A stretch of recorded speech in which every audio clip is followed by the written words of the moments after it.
Hey, I'm Carrie. Welcome for the first time or welcome back. All around, welcome.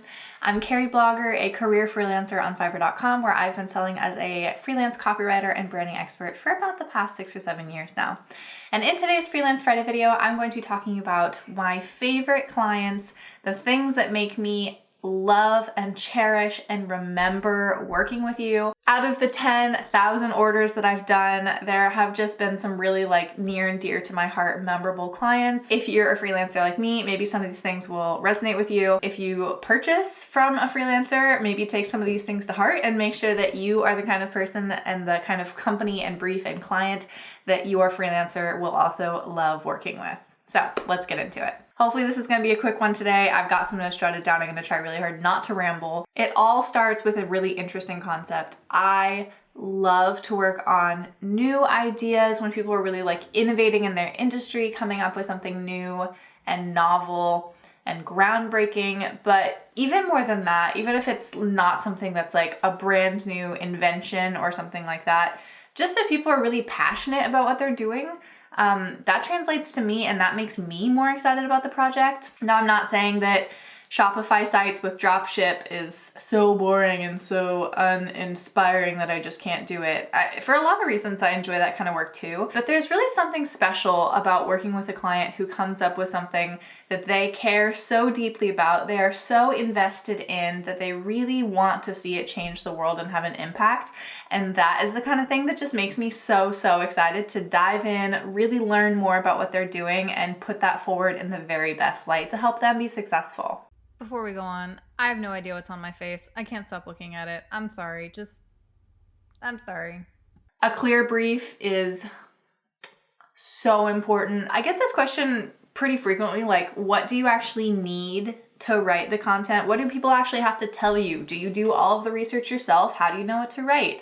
And I'm planning on making another video about that coming soon, about order requirements and what I ask for and my best practices for that. But it's really cool when a buyer just inherently gets the fact that they need to clearly transmit information to me in order for me to clearly transmit that information to the world through their copy. And so a really clear brief is just always the best case scenario for a client. I love when they have taken the time to really think about what they want to say. Sometimes I get the complaint. They say, can I just tell you it's a pillow and you should just write about it?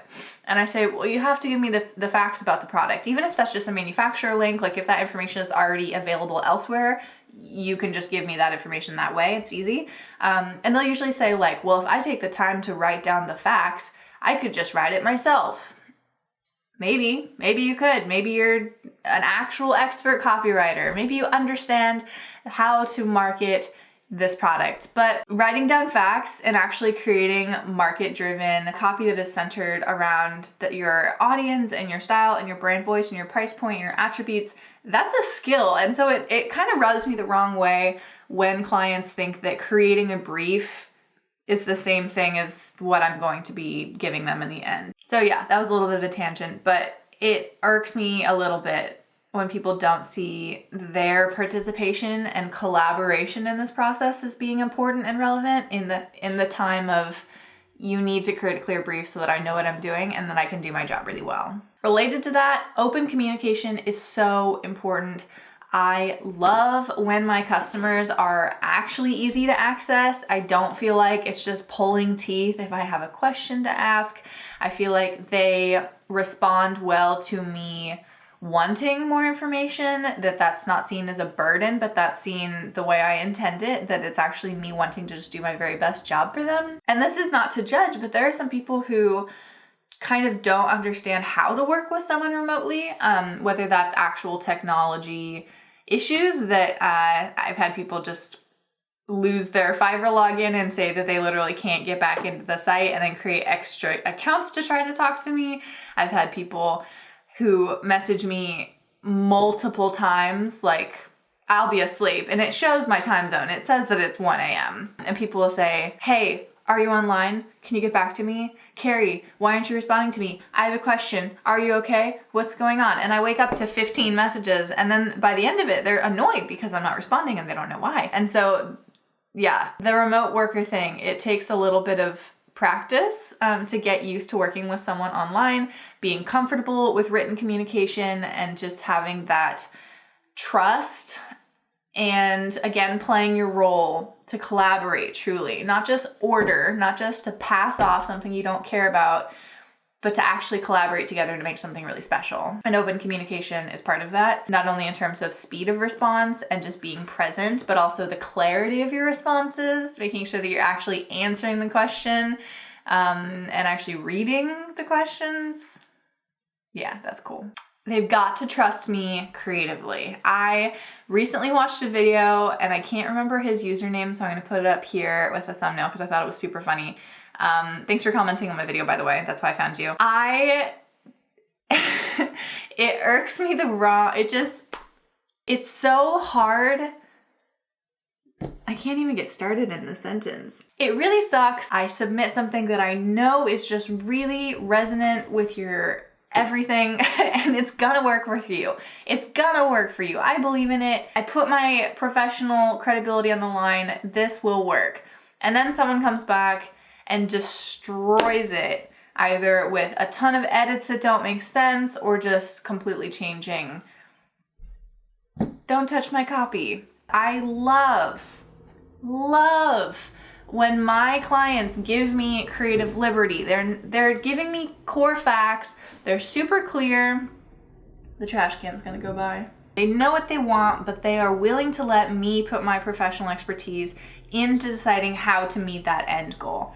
That is amazing. And it makes me so, like I said, so much more like inspired and energetic and eager to work on the project because I can just let what I do best happen. And I don't have to be confined to these very specific, rigorous guidelines that I just don't feel as a professional fit the end goal. When I feel like I have to dampen my own creativity or I have to go against best practices that I really feel strongly will work best for them just to fit their guidelines of they clearly, I don't know, how do I say this correctly? It's like they came to an expert because they don't know what they're doing or they don't know how to do it themselves. But then they also control me so much to the point that I can't do my job. Or after delivery, they wash in and just blow it to bits. But then why did you hire me? You're just throwing away your money. You're just wasting. This wasn't going to be negative. I was going to talk about all the good things, and now I'm getting into a rant. So,